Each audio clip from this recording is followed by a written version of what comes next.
Today we're going to learn very useful sentence structure. So আমাদের first যে sentence স্ট্রাকচারটি হচ্ছে there seems to be, অর্থাৎ কোনো কিছু আছে বলে মনে হলে আমরা সাধারণত এই সেন্টেন্স স্ট্রাকচারটি ব্যবহার করি। So example number 1, there seems to be a tiger in this forest. এই বনে বাঘ আছে বলে মনে হয়। Number 2, there seems to be cleverness in his mind. তার মনের ভেতর চালাকি আছে বলে মনে হয়। নেক্সট স্ট্রাকচারটি হচ্ছে আই হ্যাভ ডিসাইডেড টু, অর্থাৎ আমি কোনো কিছু করার সিদ্ধান্ত নিয়েছি অর্থে। So number 1 example, I have decided to learn English, আমি ইংরেজি শেখার সিদ্ধান্ত নিয়েছি। Number 2, I have decided to go abroad, আমি বিদেশে যাওয়ার সিদ্ধান্ত নিয়েছি। অ্যান্ড নেক্সট স্ট্রাকচারটি হচ্ছে আই ডিডন্ট মিন টু, অর্থাৎ আমি এরকম কিছু বলতে চাইনি অর্থে। Number 1 example, I didn't mean you to sit by me, তোমাকে আমার পাশে বসতে হবে এমন কিছু বলতে চাইনি। Next number 2, I didn't mean to say you goodbye, তুমি বিদায় হও, আমি আসলে এরকম কিছু বলতে চাইনি। নেক্সট সেন্টেন্স স্ট্রাকচারটি হচ্ছে গোয়িং টু, অর্থাৎ কোনো কিছু করতে যাচ্ছি অর্থে।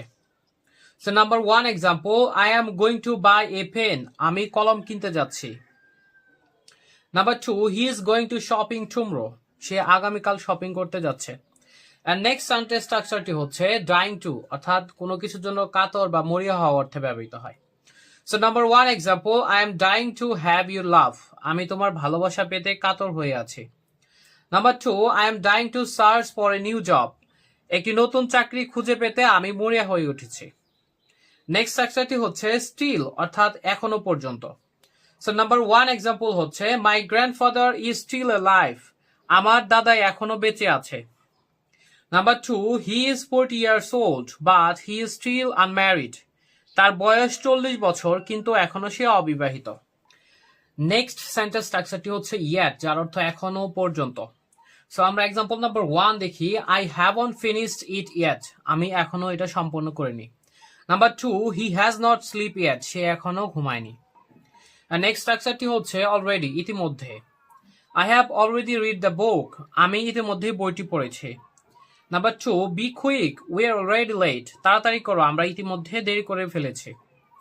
নেক্সট স্ট্রাকচারটি হচ্ছে এবল টু, কোনো কিছু করতে সমর্থ হওয়া অর্থে।